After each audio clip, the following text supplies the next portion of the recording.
Hey everyone, it's Katie from MILF Coins. I am just here to help you. This is part 2 of 3 of vocabulary words. Let's get into it. Paper hands. A paper hand person in the NFT space is somebody that doesn't have very much patience to hold on to something. It's the opposite of diamond hands, or if they feel like it's a little risky, they have to get rid of it right away. Paper hands. Uncustodial wallet. You are the boss, you are the bank, basically, of your own wallet. You lose your key phrase, your seed phrase that is associated with this wallet, you just lost your whole bank account, buddy. So make sure that when you have a wallet, which, it's like MetaMask, Trezor, Nano, whatever kind of wallet that you have, make sure that you remember your key phrase, because you are literally responsible for your own basic account. Polygon. Polygon is a cryptocurrency.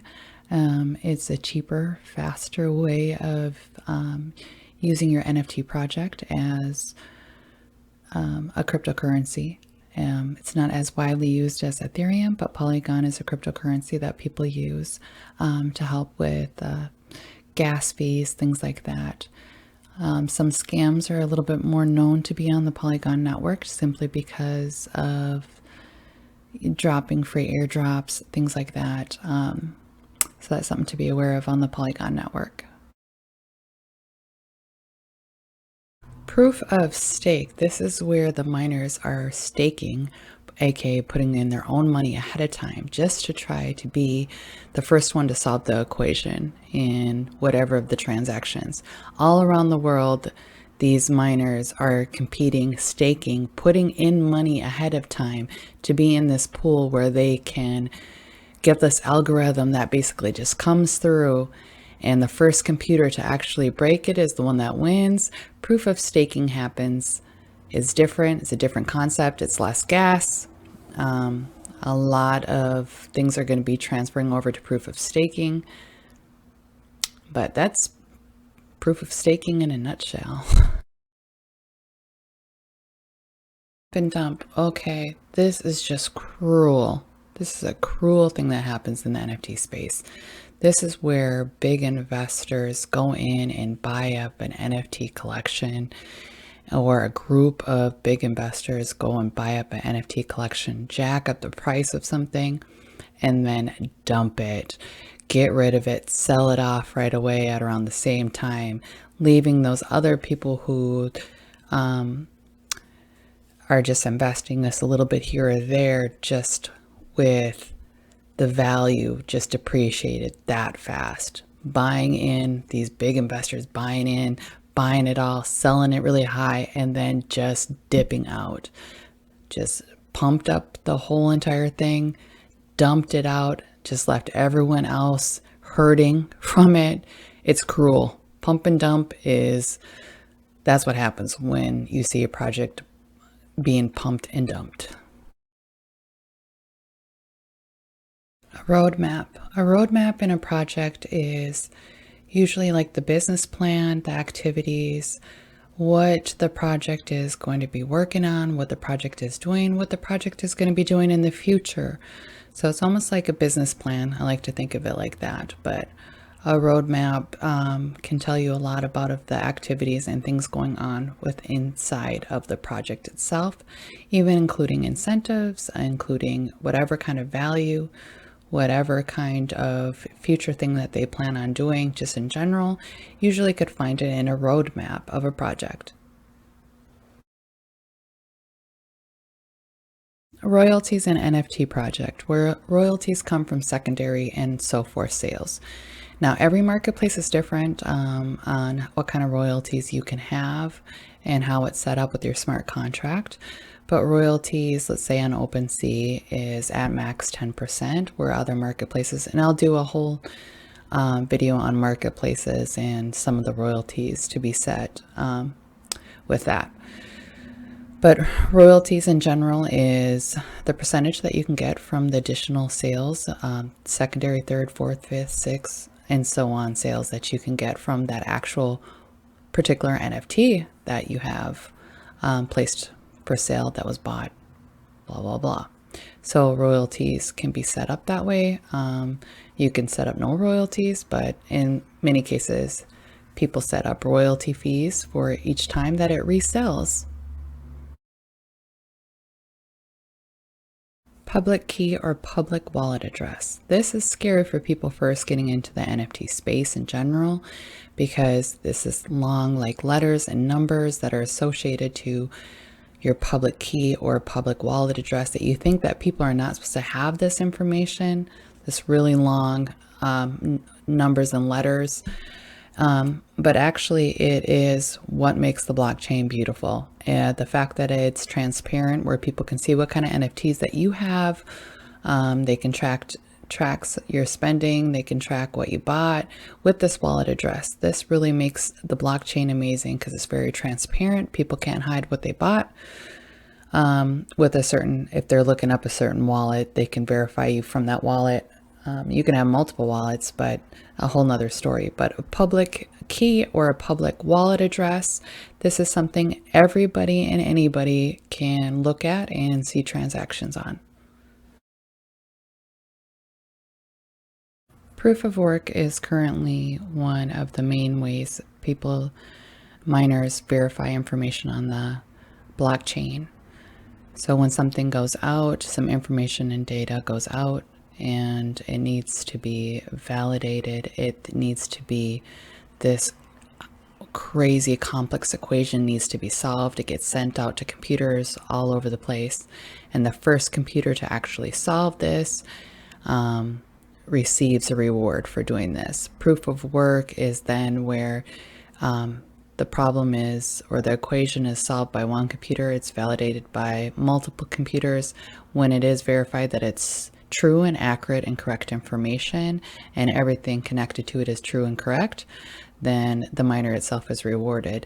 And in return, that information is sent back, and it is new data that to be put on the blockchain. So proof of work takes a lot of computers, a lot of electricity. So they're working on the proof of stake. But right now, proof of work is the main source for validation on the blockchain, which is a carbon footprint issue. And so they're working on that with proof of stake. But proof of work. Private keys, seed phrase. These are all something that you are going to encounter when you set up a wallet with your cryptocurrency, whether it is a soft wallet or a hard wallet. Doesn't matter. You're going to get a set of numbers, words. You never give these away.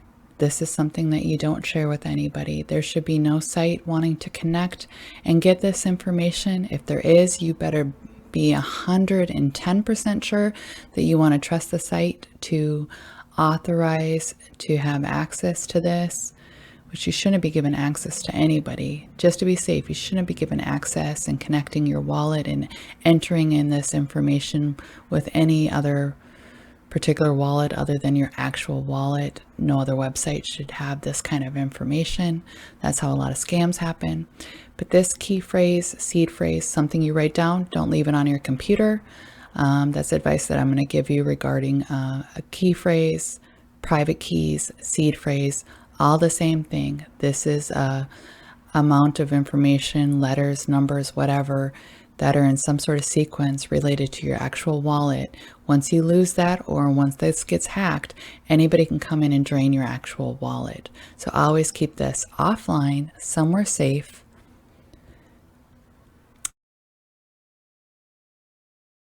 PFP is your profile picture.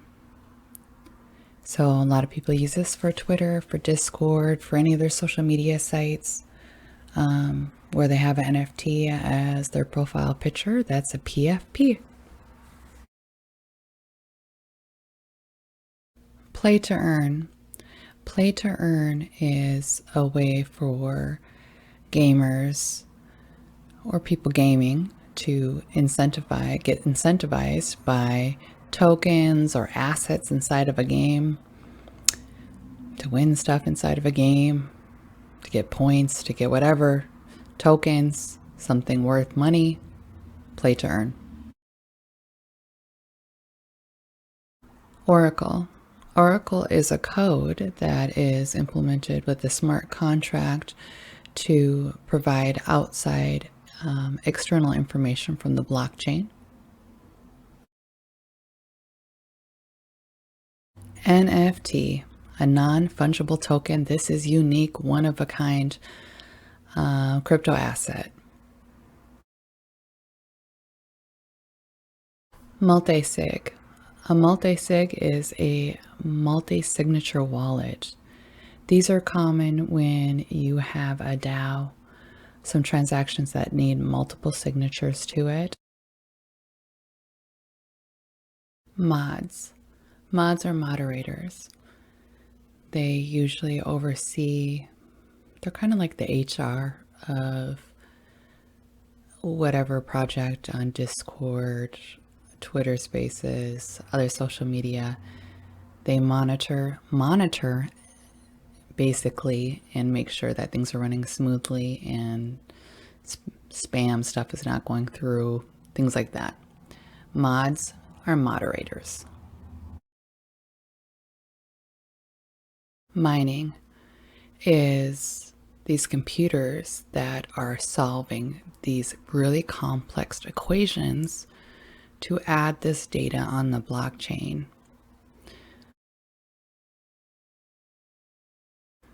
A miner. A miner is the person behind these GPU machines. P2P or peer-to-peer. What that means is that there's no middleman involved. It's directly from party A to party B, and that's it. There's no party in between it. But that's P2P. Metadata. Metadata is the simple overall information about the data itself. The simple terms of data.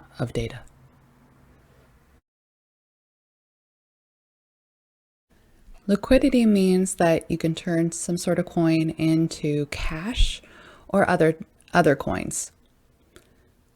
Simple version of liquidity. A liquidity pool is used for crowdsourced funding where tokens, coins, cryptocurrency are locked into a smart contract and they are exchanged on the DEX, the decentralized exchange.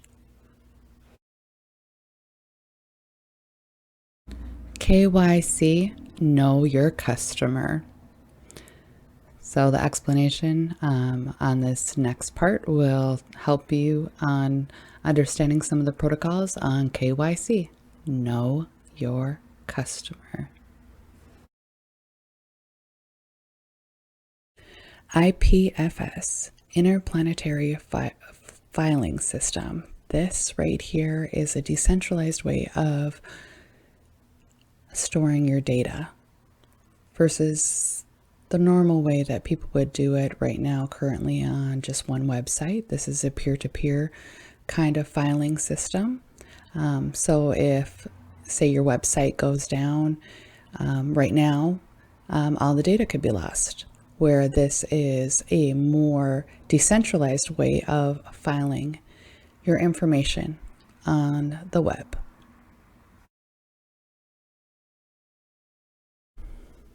Hashrate. Hashrate is the speed that the GPU machine for miners, that mining machine that we were talking about, how long that actually takes to mine a crypto token. That's hashrate. If you hear level 2 in the NFT Web3 space, this is the scaling opportunity above the layer of the blockchain to provide more efficiency, provide more accuracy. That's a level 2, is just adding on to the actual blockchain above and beyond the initial foundation of the blockchain to provide more increased service of some sort. Hey everyone, I hope you really enjoyed the vocabulary lesson that you've been going down with Katie. I'm Katie from MILF Coins. I am the owner of the project MILF Coins NFT project on OpenSea. If you enjoy this, you want to follow me, I'm really trying to help beginners out. If you have questions, I probably can try to answer it. If I can't, I'll direct you to somebody who can. Follow me on Twitter at MILF Coins. It will be a picture of our curvy cartoon MILF with something in the background. That's my project. But hope to see you again. And this is part 2 of 3 of vocabulary words with Katie and MILF Coin.